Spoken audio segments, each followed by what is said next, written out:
Ladies and gentlemen, welcome back to the New York GM round robin. It's the fourth round, and in this round, I'm playing against Kevin Wang, whose rating is 2378, exactly like my round one opponent. Kevin is a couple years younger than me, and he actually, after we discussed the game, told me that he likes my videos. That's so nice. I thought title players didn't watch Gotham because I just make them worse. And I just got home, by the way. I haven't had a chance to even turn on my lava lamp. Kevin has played 2 games with white in this tournament D4, including last night. And he's an E4 player, so I was like, maybe he'll play E4 against me because he knows I'm going to play the Caro Kann. I show up, he's played E4. Shocking. 2 games of D4. And I didn't really prepare a whole lot because all I saw in the database was that Kevin just takes on D5 in the Caro Kann at some point. If he was going to surprise me, he was going to surprise me. But he didn't. He actually kind of played exactly what I thought he might, which is just like a sideline. Alternatively, you can play D4 on the second move and then take on D5 and then, but he played kind of a weird thing. I've actually had this against Christopher Yu. When you're a Caro Kann master, like this guy, you can play different lines at different moments. And you can also become a Caro Kann master, and now is the best time to do it. You can actually get the Caro Kann course, the link in the description, 33% off, use code New York. Okay, moving on. Knight f6, bishop b5, knight d7.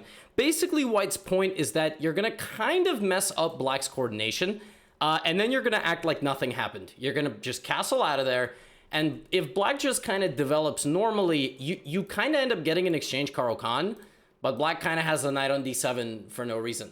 Now, at this point, I'm like, yo, Kevin, what are we doing with this bishop? He said, can you please not talk to me during the game? I said, watch your mouth. He went back to d3, which is normally where the bishop goes in an exchange Caro Kann. So he spent a little time, and I only got an extra move out of it of a6. It's not really a huge deal. Bishop g7. Here I actually spent about 15 minutes. Sorry, that was a misclick. I spent about 15 minutes calculating whether or not I should take this knight. And my logic was, do I want to transform the position? Because I was thinking maybe something like knight d7 attacking the pawn. Maybe then I can put my knight on c5.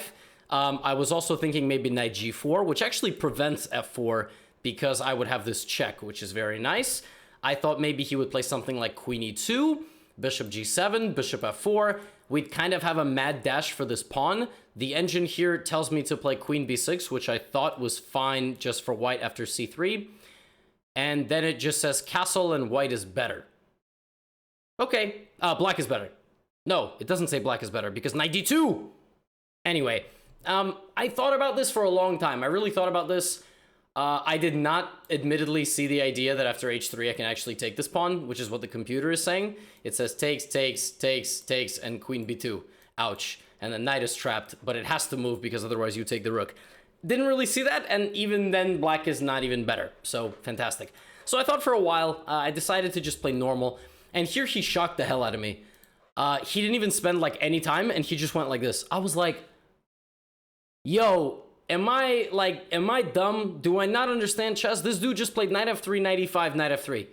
Bishop b5, bishop, he just spent 5 moves out of 9 doing nothing, just getting this position. And then I just castled. And now, imagine this position, okay? I know I did this in a previous recap. Just very quickly, imagine e4, c6, d4, d5, take, take, knight f3, knight f6, bishop d3, g6, castles.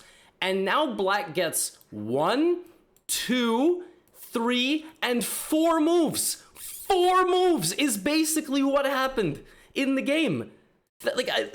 All of that. I mean, that's insane, right? That shouldn't make any sense. But somehow it does, and he just plays rook e1, and I'm like, well, even though I got all those extra moves, what can I even do with them? Well, I have to play on the structure. So I play rook e8, which I know is going to be a useful move. Maybe I'm going to go e5. Maybe I'm going to jump my knight into the middle. Maybe I'm going to route my knight back. And he played h3, which is not a move I really thought a whole lot about. It makes a lot of sense in case he plays bishop here, so his bishop can get away. And also, I can never put anything on g4.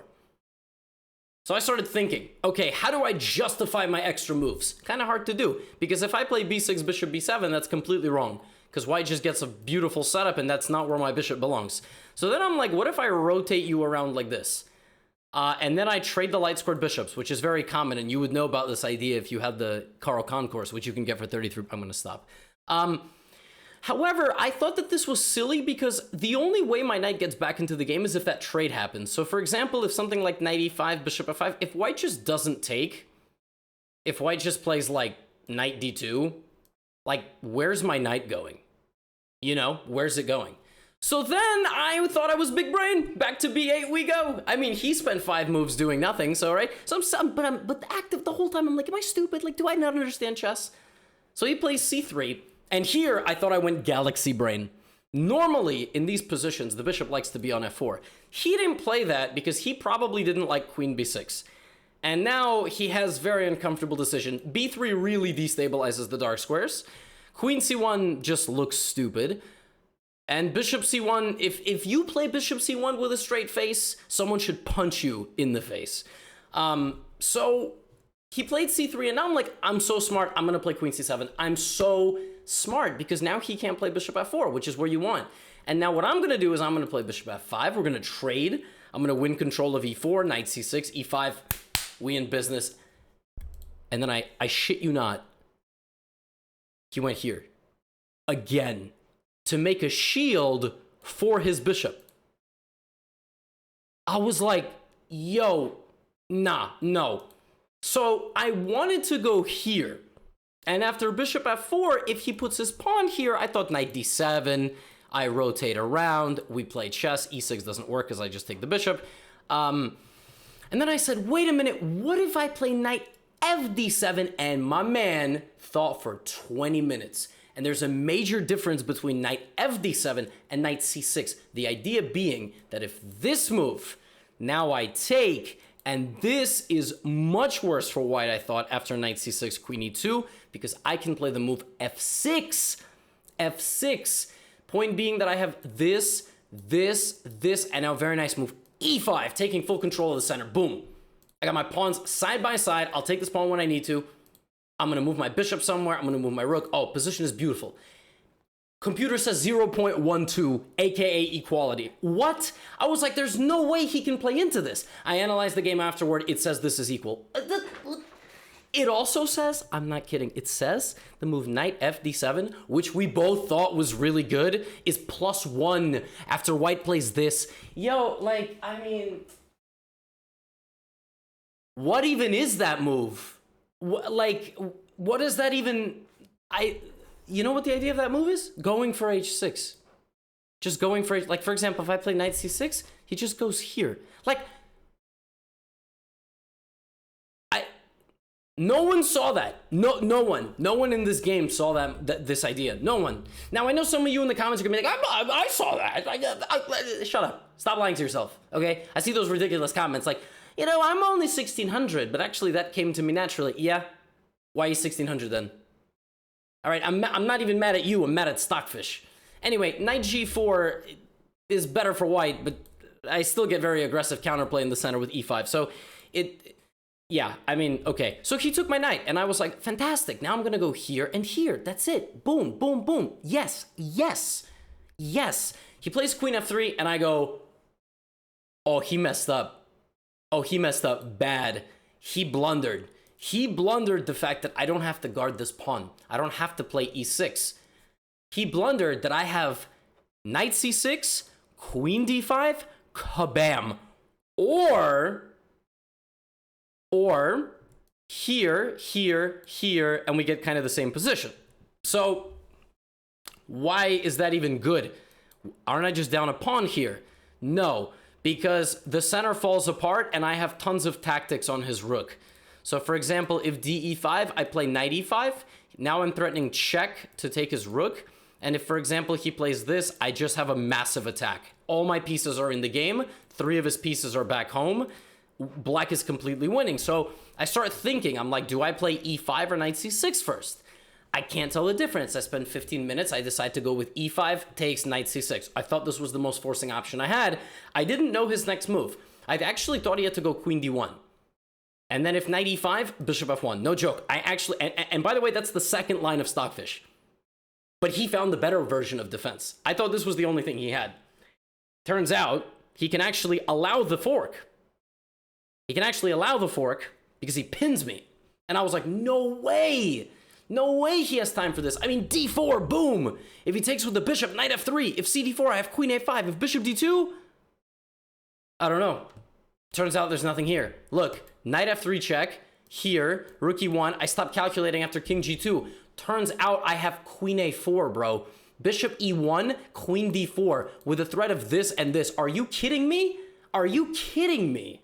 And that's not the end of the story. Bishop e4, queen b2 trying to get the rook, queen c7.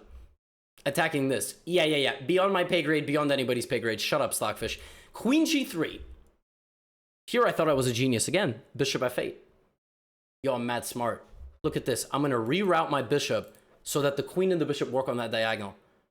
He plays bishop e2. I jumped to d6. All right. We're restarting the initiative. I need these two pieces to continue to stay home, so all of my threats need to come right now. I'm like, all right, he's going to go queen h4. He cannot play a move like this. That's way too weakening because the bishop now loses all its defense. And if he plays bishop f4, I mean, even knight f3 is good. Check, and then I just take the bishop. So I'm going to be slightly better.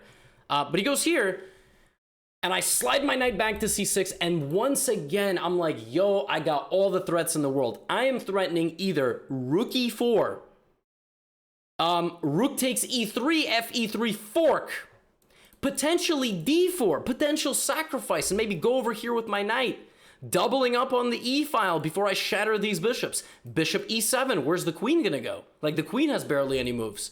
I'm like, all right, nice, we're putting in the work. And then he goes knight d2, and I realize I have no threats.